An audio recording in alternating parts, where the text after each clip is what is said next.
Hi guys, my name is Guru. I'm the host of the PlayStation Point. Today's with me is Tyler. Armando is still missing, but that's okay. We didn't need him. So today we're going to talk about Tokyo Game Show, which I totally forgot about. But hey, we have a lot of good news.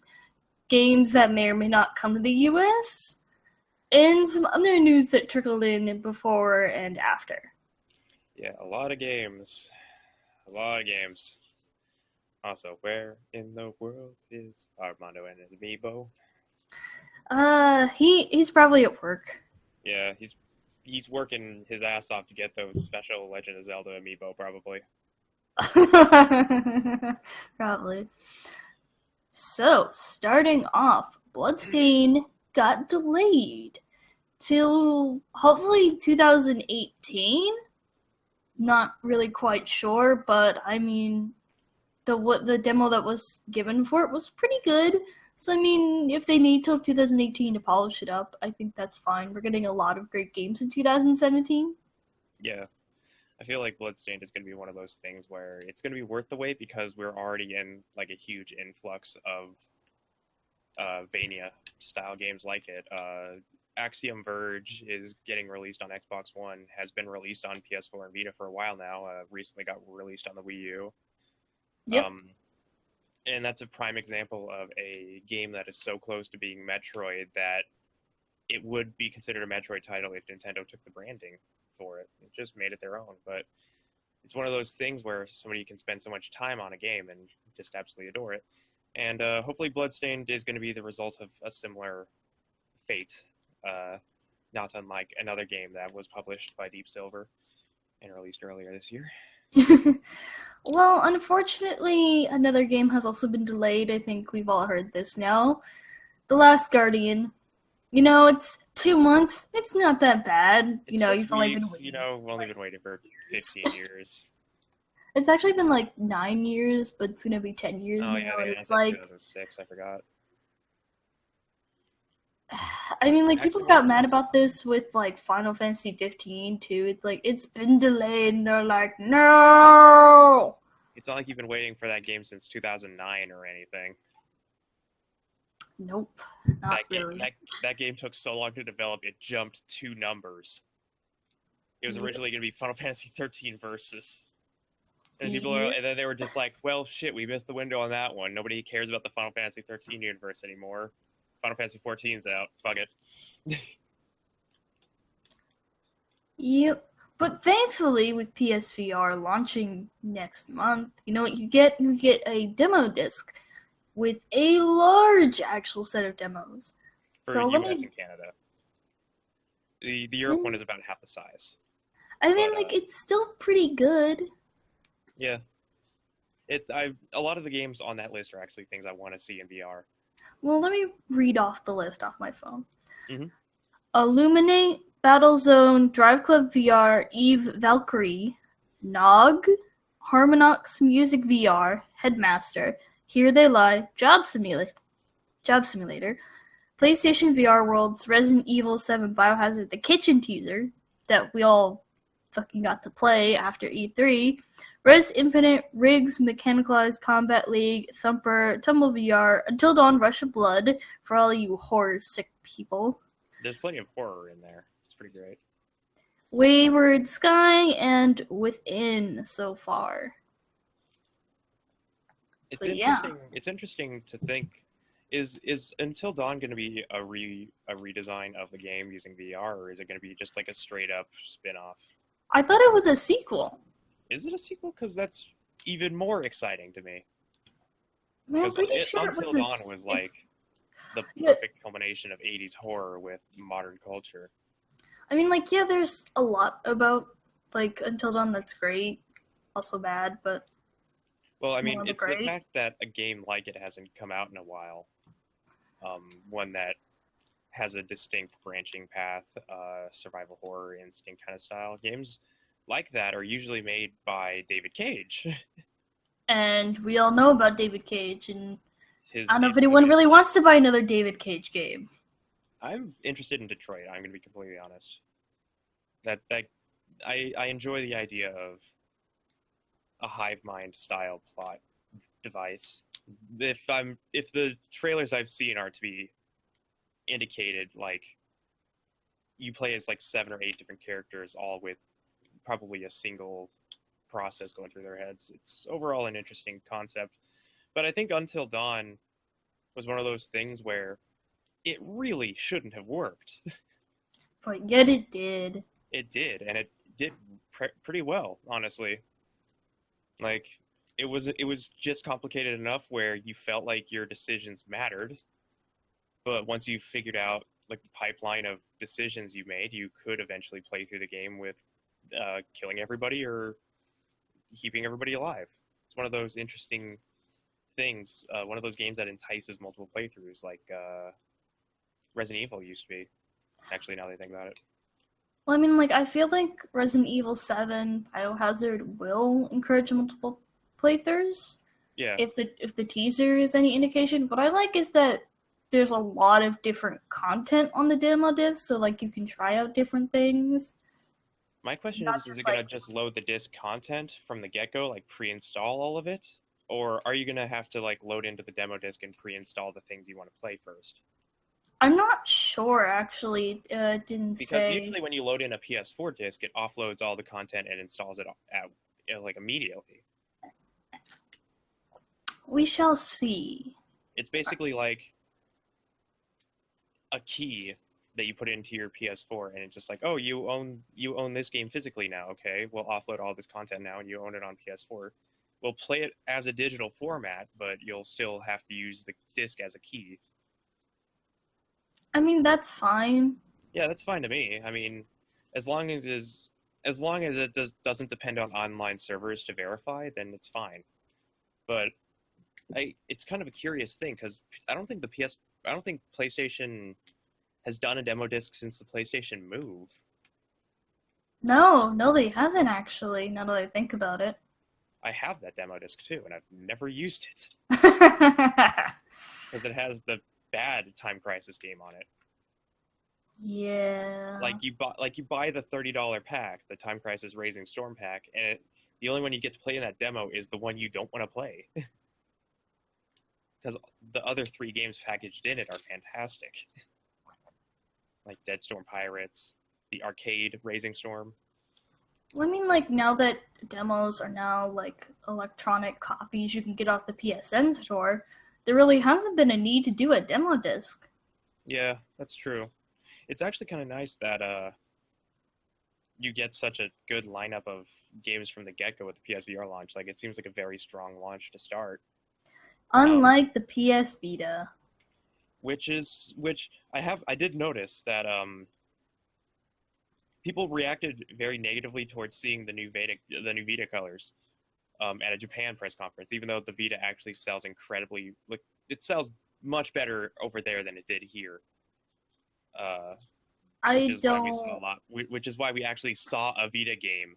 It's the fucking.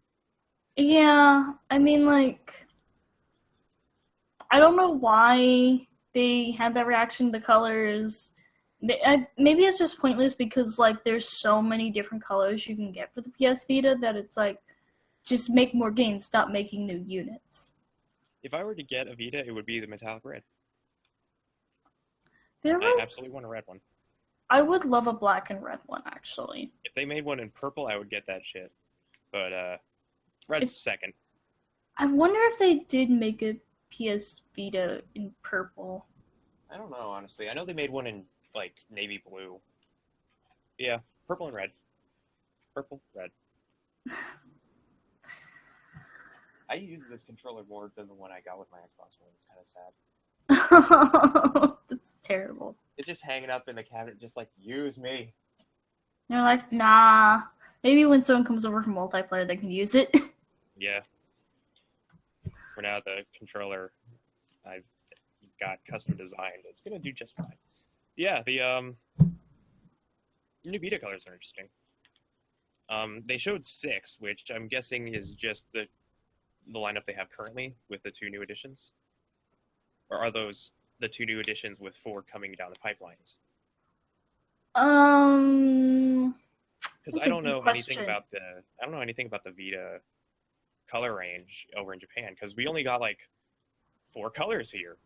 Well, I mean, like, you can just we got- import a Vita and it'll be fine. Like, it's region Yeah, free. we got white, black, blue, and I think gold. I can't remember which ones we got because We did not get very like you many. said, because like you said, we can just import them because you can just set the region language to US. Yeah, it might just be like the current lineup with 2 new colors. Yeah, I feel like that's true. But you know what else is getting limited edition system is PS4. For Final Fantasy 15, you can get a limited edition PS4. It's called the Luna Edition.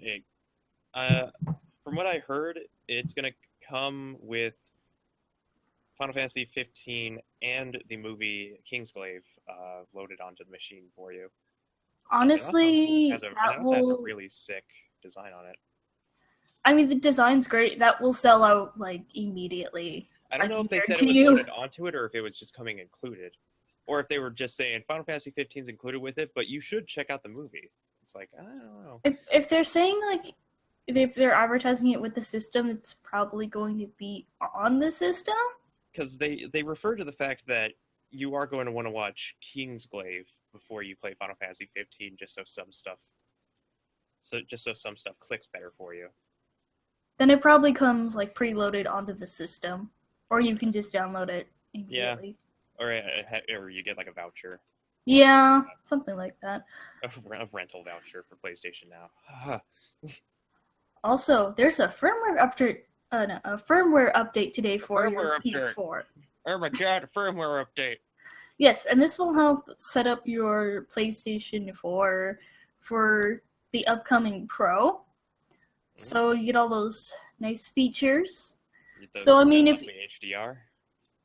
Yes. So if you get a chance today, I would say download already, because what's going to happen is if you're not going to do it today, you're going to go play a game like on the next time, and everything's going to be like, I need an update, and you're going to be like, motherfucker, I just want to play Rocket League. Like, that's what's going to happen, and you know. I don't even have an HDR capable TV.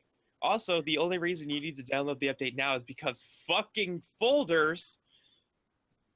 Yes. Folders are like the reason you download that update. Fuck everything else. Don't care about HDR. I have folders. My home menu looks beautiful. It's not cluttered and garbage. I can put all the shit I don't use, like PlayStation Music, in a folder that's just called stuff. It's beautiful. Really? I called it useless. I think I called it. Let me look. I need to fucking do one guide. Hold on. Yeah, I have multi-console stuff. Hold on. Let me look and see what I fucking listed it as. I listed as random. There it is. And it's got like the Playroom, PlayStation View, PlayStation Now, PlayStation Video. Oh, and the Bloodborne mini soundtrack. Also, additionally, Persona 5 is getting a PlayStation 4 Slim bundle coming out on the 15th, so in 2 days. Mm-hmm. And we also saw a few snippets of gameplay during the Tokyo conference. Because Persona 5 is coming out very soon, I am very excited for it, despite the fact that it's the Japanese release, because I know someone will rip the audio track and I could finally listen to it. It's so good! It's like swing jazz and everything. I know. The sad thing is that people are gonna start spoiling the shit out of it. Yeah, fuck them.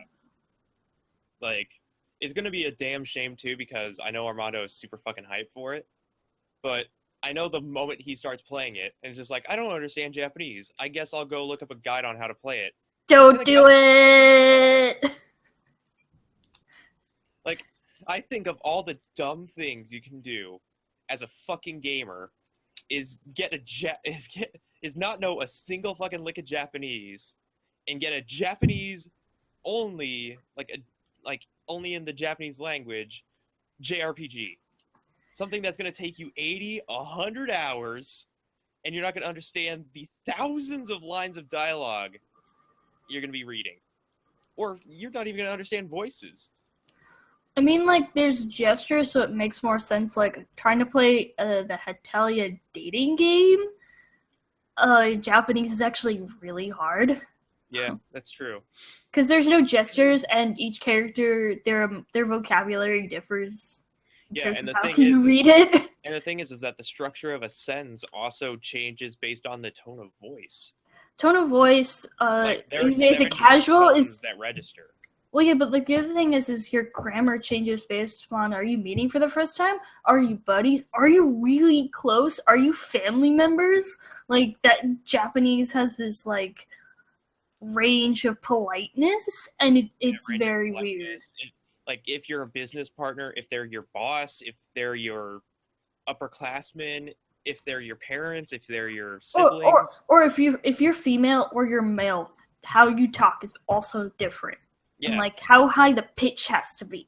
So basically, Japan has managed to create a wonderful language that can branch out a million different ways, and people are learning it in like 2 or 3 years. A fucking centuries old language. I I mean, find like, that commendable. it's easier than English, to be perfectly honest. Yeah, English is a little bit crazy, but English is fucked up. but And I'm an English major, so but then again, a lot of the English language doesn't change its entire structure if one symbol in a word has an extra stroke in it. no, no, it doesn't. But it has other really weird fucking rules. Uh, Saga Starlight Grace. Saga Scarlet Grace. That's what it's called. It's the next title in the Romancing Saga series, if you're familiar with it. I think That's I've going heard. to be a PS Vita exclusive. Hey, PS Vita, you're getting some love. Yeah, they got a game. Uh, December 15th this year in Japan.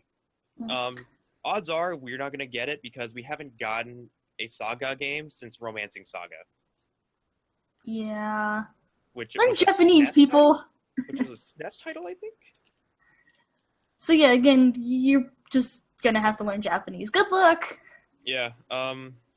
Also, just to like top it off, because they wanted to get this out of the way, we did get some new Infinite Warfare and Watch Dogs 2 footage in the Japan meeting as well, which is pretty nice.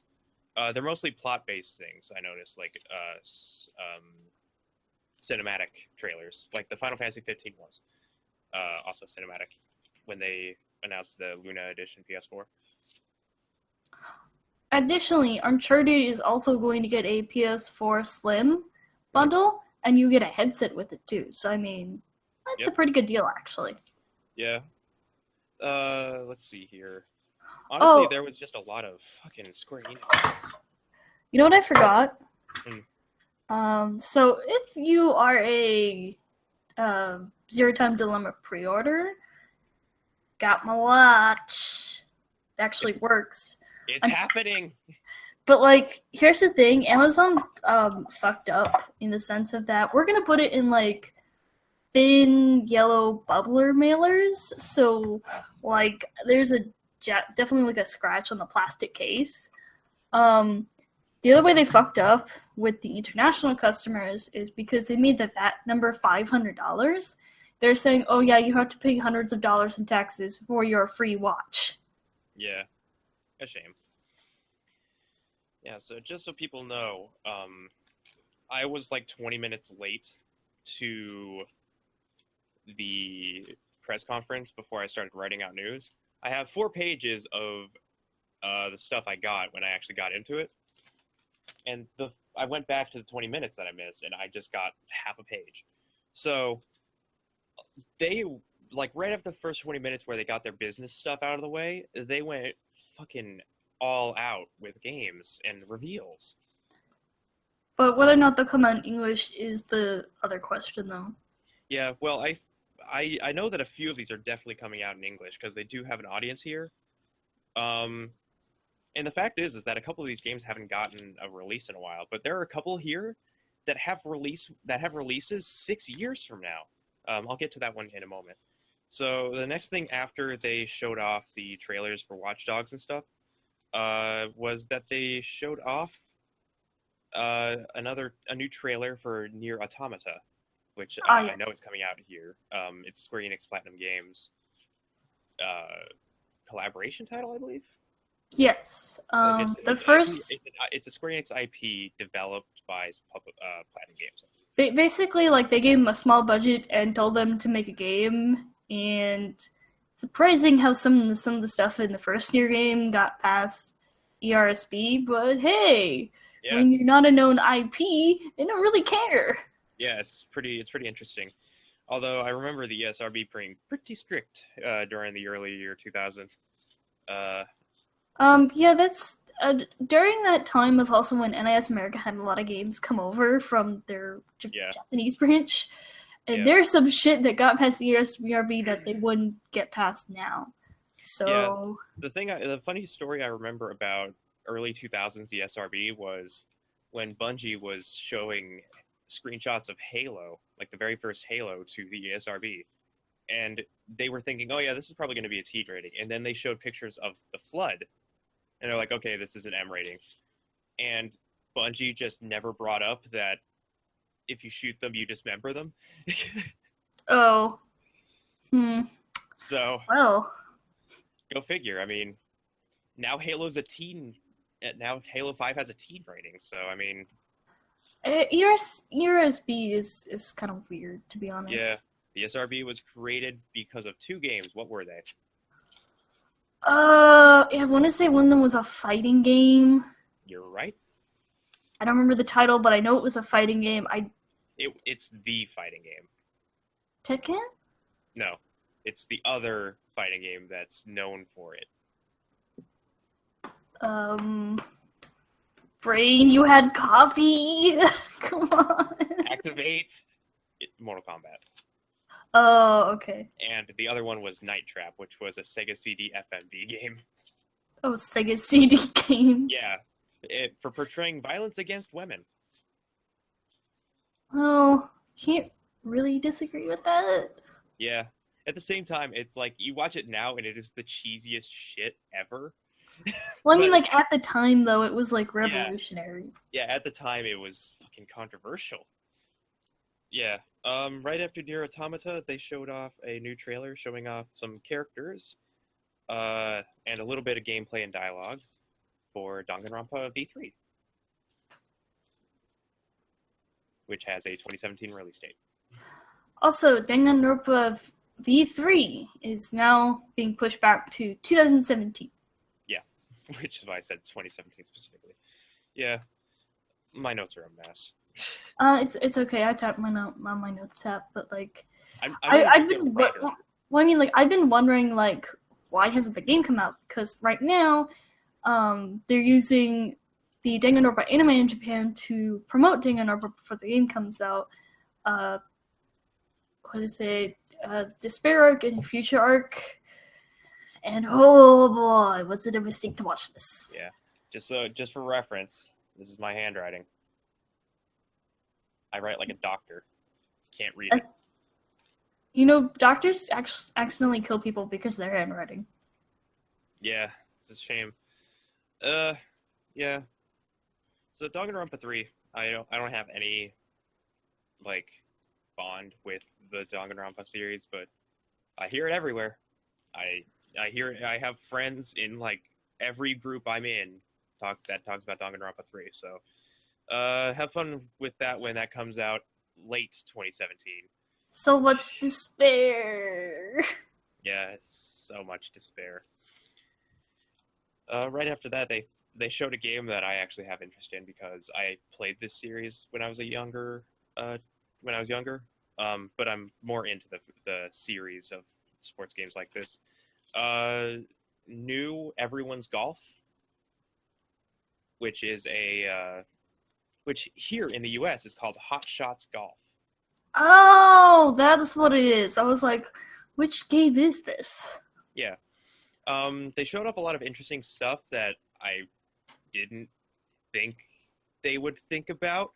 Like, sometimes when you're golfing, you have a little golf cart race or go fishing. What? You don't do that in golf? I learned how to golf. It's weird. I saw the trailer and I was like, okay, golf, I'm into this. Golf carts, okay, that's fishing. What the fuck? But yeah, I mean, it's Hot Shots Golf. It's very zany. It's a very zany anime Mario Golf, effectively. When I first saw the trailer, I actually thought it was Pongya, which is a free-to-play anime Mario Golf that you can play on Windows. That released that I think actually predates or is within the release window of World of Warcraft back in 2004. So, I mean, golf games like that are very prominent in Japan. So, it's nice to see that Hot Shots Golf is getting a new title after 6 years because um, I think the last Hot Shots Golf game was in 2011. Yeah, it was a while ago. But for those who are interested in something else, Kingdom Hearts 2.8 Remix has finally gotten a Japanese release date of January 12th, 2017. Which means that if the Square Enix America or Europe branch is on it, we'll probably get that by March or April. Maybe even. I mean, No, all they would have to do is like relocalize the text because they already have the voice lines. I'm pretty sure.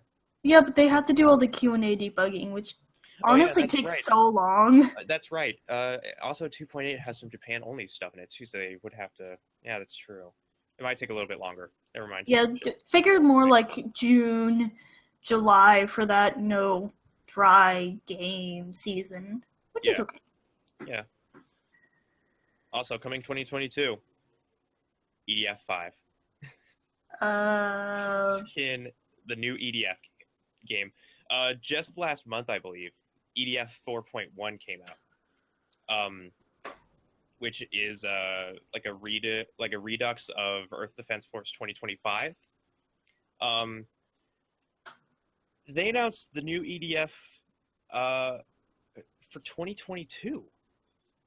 That's a long That's while off. Like yeah, I should be graduated by then. Like yeah. It's very interesting, especially because EDF has garnered a cult following for the specific reason that it it has a very small budget, and I think the developers actually like it that way because the entire game is like a really corny B movie.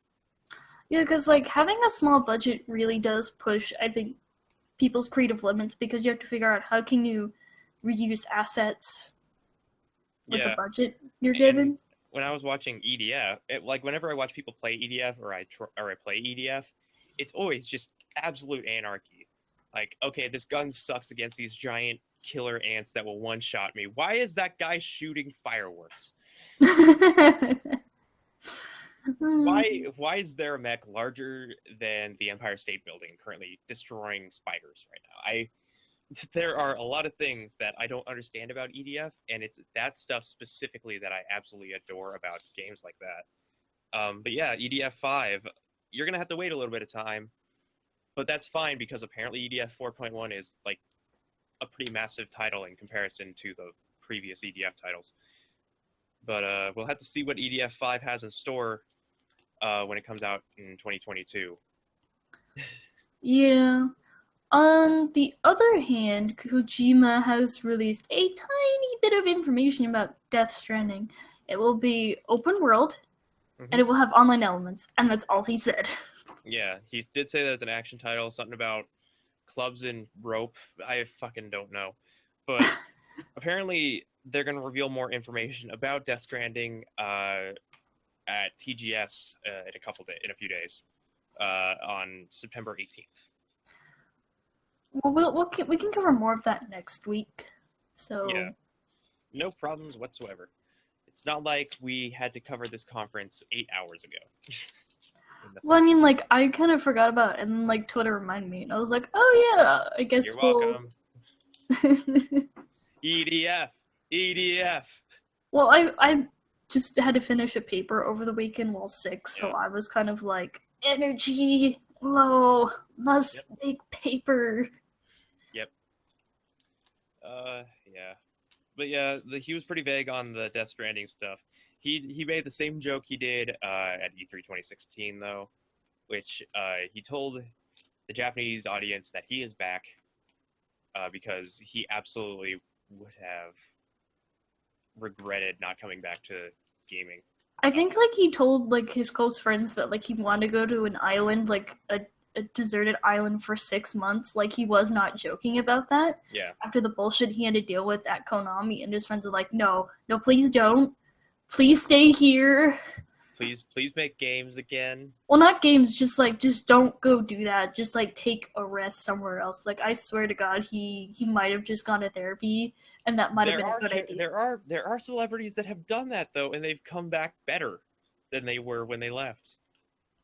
Yeah, but like the thing is I don't know his survival skills, and The dude's made like 20 years of Metal Gear. I think you know that Metal Gear is like half survival instinct. Yeah, but There's it's an just entire like game about survival instinct. That's Metal Gear Solid 3, actually. well, I mean, like he also he's married and has a kid. I think like That's true. That's very true. he's like I feel like it's just like people are just like it's fine, just leave this awful company and just take a break and come back. Yep. Sony's just like, don't worry, bud. We got you covered. Throws money bags. Here. Take our money. You just there. Make game, please. Don't go. Last thing on this page. Square officially announced a brand new Fortune Street game. Starring the traditional cast of Dragon Quest as Fortune Street does, but this time instead of Nintendo characters as the last Fortune Street game did, they are bringing in Final Fantasy characters to the cast of playable characters that you can play in the all-new Fortune Street, which is to celebrate the Fortune Street's 30th anniversary. Hopefully we will have this come over and we can have a very salty LP among the Blaze Kick members. Yeah, Flash Fire turns into Blazing Inferno. Well, have you seen the Runaway Guys play Fortune Street? Absolutely. Isn't it bullshit the way the stock market happens? I know, it's beautiful. I've played Fortune Street too because I've rented it from Gamefly now and then. Mm-hmm. I actually played it a little bit before they took down the NFC servers. Or the WFC servers, because it had 4-player online. Well, hopefully the new one will have 4-player online and everything can just go to hell. I think it would be a wasted opportunity if they did have online. Well, I mean, isn't it funny how like the stock market in Fortune Street is very similar to like the real world stock market, in that you're playing with all these imaginary numbers, and one thing goes wrong, and you're fucked. Yeah, it's even worse with I think it's even worse with Dokkan Kingdom, honestly. Because really, fucking one person becomes a Darkling, everything resets. Yep. Like if New you're Game watching Plus. New Game Plus.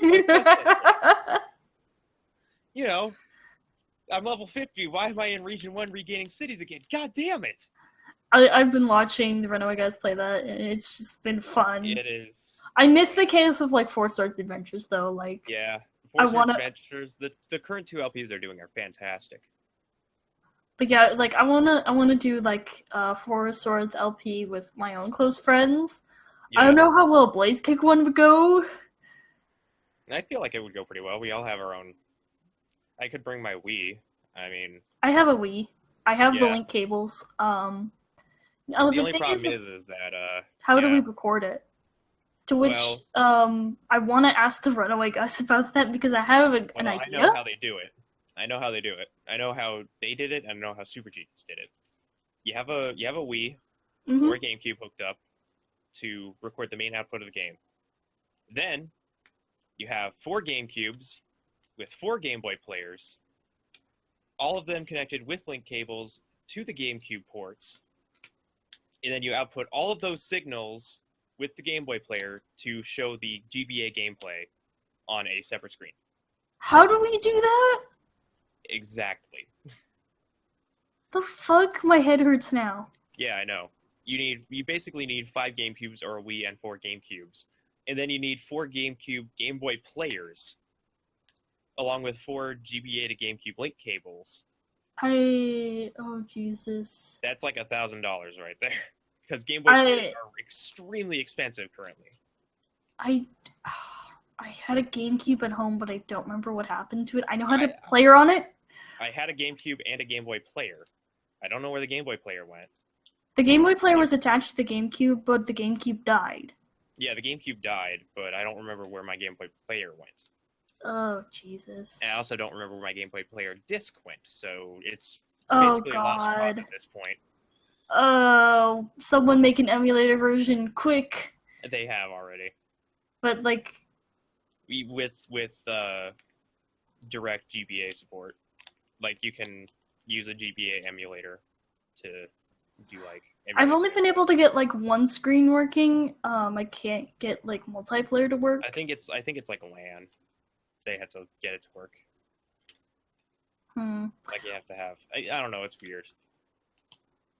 We'll have to talk more about this after the podcast. Yeah, stuff's a little crazy. Tech, you are wonderful. Yep. Is there anything else you have to add about the conference? Yeah, I have 1, 2, 3 pages. You might want to make them... Well, I'll just run down the list for you. Koei Tecmo came onto the stage. They showed off 4 things. I don't know if they were new titles or anything, but we did learn that Team Ninja is making a new Neo game, which is releasing February 9th, 2017 worldwide. As well as showing off that Ryu Hayabusa from Ninja Gaiden, the main character of a Atelier Sophie game that I don't know about, and a character from Tokiden that I don't know either, are all going to be in what looks like a Dynasty Warriors style game. Muso Warriors? Huh? It's Muso Warriors. Muso Warriors? Okay, thank you. For 2017. They showed off a sizzle reel for PSVR. I saw that it looks like they might have VR support for the new Hatsune Miku game. Of course. As well as, I saw, forget his name, from Danganronpa, the bear. Oh, Monokuma? Monokuma, there you go. Yeah, I saw Monokuma in one of the splashes there, and I also saw a bunch of fighter jets, which could imply a new Ace Combat game, which Ace Combat has seen a free-to-play title on the PS3 in 2012, I believe. But since then, there has been no news about a new Ace Combat game. We also saw a game called Summer Lesson, which seems to be a life sim / relationship building VR simulation game. I have nothing to say about it. Mostly because I know we're not going to get it, because I don't know if that kind of thing sells here. But then again, that game where that on-rail shooter game where you try not to get kissed by girls is pretty big here, I guess. Wait, really? It's got a cult following. What? Yeah. The fuck? And also, Sony Japan Studio and Acquire Games also revealed that they are working on an all-new What Did I Do to Deserve This game for VR. What did I do to deserve this, my lord? Yeah. As far as I know, like 2 PSP games, I think, was all we got from that. I know that they were published by Nisa here. Yeah, Nisa has localized What Did I Do to Deserve This, my lord. I think there were like 2 games they did of that. Yeah, I think it was 2 games as well. So I can see them localizing that. I just don't know how they would do the whole VR thing. But yeah, I don't know. We'll see. That'll be interesting. Yeah. So Resident Evil also showed itself a little bit. It showed off its history of games, celebrating the 20th anniversary, and it also announced that they were doing a music video with a famous Japanese band called L'Arc-en-Ciel. Called Don't Be Afraid. That's a really popular Japanese rock band. Yeah, I know. They're celebrating their 25th anniversary along with Resident Evil's 20th anniversary, which is why they're doing Damn. Yeah. They're good. They did do a slight hint at Resident Evil 2's Raccoon City at the end of the trailer by calling it La Cancun City, I think, on the sign, which they also did show off the development in process of an in-engine rendered group, L'Arc-en-Ciel, in stars in Raccoon Police Department uniforms, which I thought was intriguing. And right after that, they went to a PSVR sizzle reel uh, and showed off Anywhere VR, which seems to be uh, your sanctuary away from your sanctuary. Moving screensaver where you can do probably connection with your phone and other devices in order to create an isolated environment for yourself, uh, Hmm. which I thought was interesting. They also showed off something, I think it was a karaoke VR title. I couldn't remember the name though. I think it's Joy Sound. Can't remember. Maybe Yeah, I can see that. yeah. They also announced that pre-orders for PSVR. They've opened up pre-orders once again, starting September 24th, and over 200 Japanese store branches. So they're greatly increasing their production of PSVR because of how much they sold out when they were first open. They've sold out like any time they've put up pre-orders, Mhm. whether it's Japanese, American, European. Yeah, Everyone wants PSVR, which is great. yeah. Just how it will be received is a bit different. And did you get a promoted tweet on your Twitter feed about this sort of half sphere thing that you put your feet on so that you don't have to like stand up to move in VR? No, I didn't. I actually use TweetDeck, so I don't get promoted tweets. Oh, I saw it on the Twitter app, so I was like, oh, that's Oh, interesting. man, I haven't seen it yet. Then they also brought a new group called Forwardworks onto it and discussed matters about Sony's approach into the mobile market, and that's all the details that they went into. Before showing off a trailer of a game called Grand Blue Fantasy Project Relink, which is a very popular mobile title uh, in Japan. You can get it on iOS, and you can get it on iOS. I know. Right now, I think it's actually got a US release. I can't confirm that right now, but it is a mobile title that's going to be brought over to PS4, and will allow uh, some sort of cross support between mobile and PS4 in some way that I'm not too sure about. And it got a 2018 release date. Yep, so much content. Yep.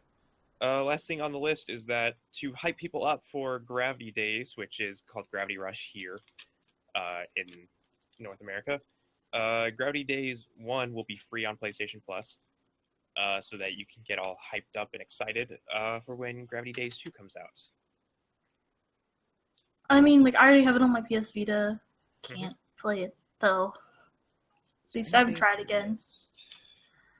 Nope, that's all. Um, yeah, that's like all of Tokyo Game Show for now. Like Yep. so much content, it's bursting open. Yep, it's pretty exciting to see that Sony. It's also an interesting thing to see just how different Sony Japan's approach to development is in comparison to Sony America. Because Sony America spent an hour talking specifically about graphics and everything, and showed games that we already knew about for the most part. And Sony Japan played it safe and showed titles that appeal very greatly in the Japanese market. A lot of JRPGs, a few games that have garnered a foothold in Japan. Like the Call of Duty franchise has started to gain ground over in Japan since Sony's acquirement of the IP with a 10-year contract, which I think is actually pretty interesting. But they also had some brief discussion about uh, Watch Dogs 2, which didn't have much show for it, but it was interesting that they had a Call of Duty Infinite Warfare trailer and a Watch Dogs 2 trailer in between all of the Square Enix reveals, don't you think? Yeah, I mean, just like the way they're promoting, I guess, their company to their audiences. Obviously, the American audience and the Japanese audience are very different. Mm-hmm. At the end of the day, really, we all want games, though. So, I Yeah, mean, Japan did really, I feel like, what was the best because, like, yeah, graphics are great, but like, where are the games I can play? Like, that's all I really care about because yeah, you can have great hardware, but if there's no software to support it, it doesn't matter. That's what happened to the PS Vita. And yeah, if Nintendo, or not Nintendo, Sony of America doesn't want to understand that, I can't do anything about that. They're just being idiots. Yeah, man. The major thing to think about is Sony America did a pretty good job in showing off what the PS4 Pro is capable of, but I don't think the Sony Japan conference even brought up the PlayStation 4 Pro at all during its conference. It more or less stuck to the guns of just standard PS4 model, PS4 Slim model, of course, PS Vita, as those are very appealing to the Japanese market. The PS Vita does still sell over in Japan, but they did all the franchises that has an audience over in Japan. Like they even discussed briefly about Overwatch, which has a very high player base in Asia. Like it actually dominates internet cafes in Korea, I think. Yeah, because like Diva is a StarCraft 2 player essentially, so people Yeah. just latch onto her Yeah. to the point where they've made her a Doritos Mountain Dew gremlin. Blizzard has made her Doritos and Mountain Dew Gremlin. You've seen her new city emote, right? I've seen it all.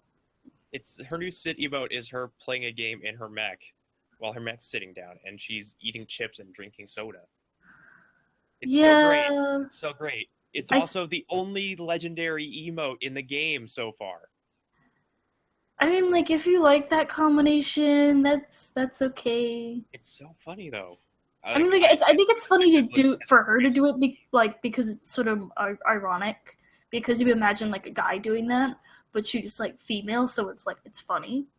I know, but the great thing is like Blizzard's embracing the memes. Like I can't wait for Lucio to get a gotta go fast voice line, or for let me think of other ones that would be funny. But I mean, like it's just showing that Blizzard's also listening to their community, which is great. Blizzard kind of has. I mean, if you don't count World of Warcraft.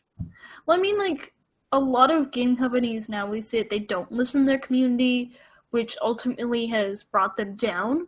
Mhm. So the fact that Blizzard is listening, at least to Overwatch, is actually great. And because they're listening, they're making ways to make the game, I guess, more fun to play.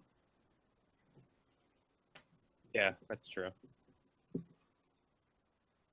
Yeah, there's this week is just like, oh, so much. Yeah, there's plenty of good stuff to be had. Basically, I enjoyed what I understood. I had to bring out Google Translate like 5 or 6 times in order to get names. And I even then, just there were things like I pulled out Google Translate to try to get new everyone's golf translated because I didn't know what the Japanese characters were, and it kept translating new and golf. I'm like, I already know what these mean. yeah, Google Translate isn't the greatest. It's a beta, I know. It has its limitations. Yeah, it took me 2 or 3 attempts to get what did I do to deserve this, to fully translate because I got like hero something. I forgot the names I kept getting, but regardless, they were very dumb and yeah. I just waited to see articles come up with people who knew what the titles were, and I was like, okay, well, I was memorizing this thing I have to do in Japanese class today, so. Yeah. The sad thing is I went to the PS4 Reddit and they didn't bring up any of the other titles. Like they mostly brought up some of the more familiar titles. Instead of like they more or less stuck directly to Death Stranding, I noticed. Well, I mean, like, that's just to the people who are on Reddit. That's only what they want to focus on. I mean, that's fine. Yeah. Not a whole lot you can do about it. I mean, the other thing is it was late at night, at least in the US, so I mean, like, maybe it'll be different today now that everyone's up. Mm-hmm. So, I mean, it's fine. Yeah. That's not. I think that's all the news we have. Yep. I mean, besides the fact that before this, Sony basically shut down Bethesda's concept of adding in mods to Fallout 4 and effectively to Skyrim Special Edition, but there's not a whole lot to discuss that already hasn't been discussed. I mean, like, Jim Sterling did a really good episode on Jimquisition about that if you want to go watch it. But yeah, it was a bad move on Sony. Sony, what were you thinking? Farming Simulator 2017 is gonna have it. Gonna have mods, but yeah, yeah. Good job, I'm Sony. really glad that Amazon fucked up my order, and I was just like, I'll buy it on PS4 in a way that I can't refund it or sell it when I'm done with it. Yep. But So hey, there's buying an Xbox One, so you know. So I think that's all we have to talk about this week. So, any plugs you have, Tyler? Not at the moment. Other than There's a new, Spoopstober? yeah, Spoopstober. I mean, it's going to be a casual event held on my own personal live stream at Twitch TV/ReplayTie13. But past that, it's not really a whole lot else worth of note. I haven't been working on any reviews recently. I guess on the most part, check out Arms' Recore Flashfire. Yes, he put that up last night. Yeah. So I actually want to he'll try probably be Record. plugging it during Scorpio. Yeah. I actually want to try Record because it looked really interesting. I've heard that the loading times are absolutely atrocious, but Yeah, past that, it's not that I bad. think that's what Connor and Armando said last night on Twitter. It was also reaffirmed by Jim Sterling, who said it was good, but the loading times are awful. They could always patch that later, though. I will Yeah. say that. Bloodborne got patched out, so if they say they can't patch it out, then we know they're lying.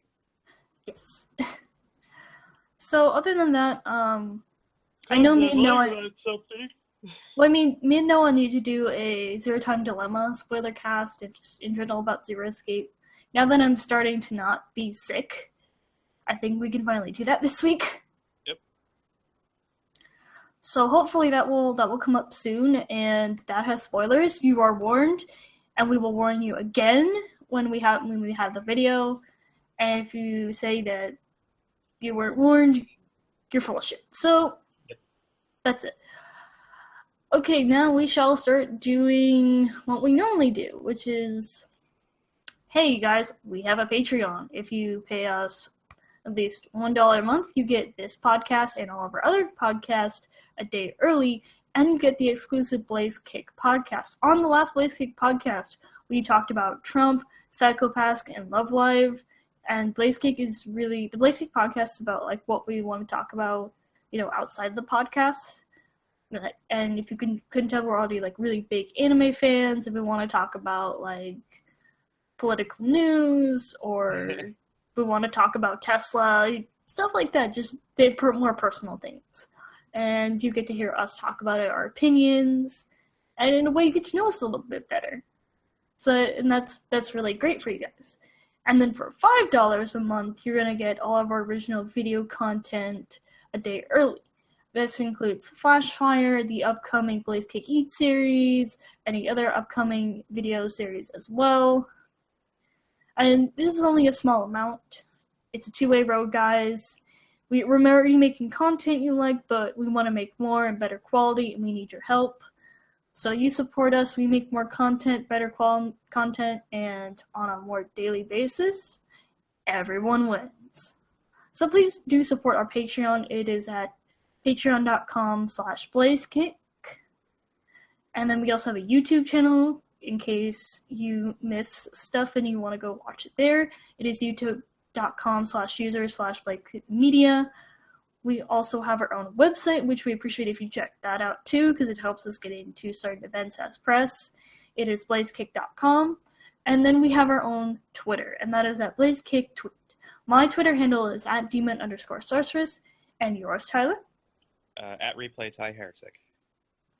So yeah, if you want to like comment on the video, if you want to tweet us any questions or what we want to, in our opinions, just tweet us at those handles. We'll be happy to talk with you guys, because we don't want to give like this bad face that, oh, we don't care. No, we do care.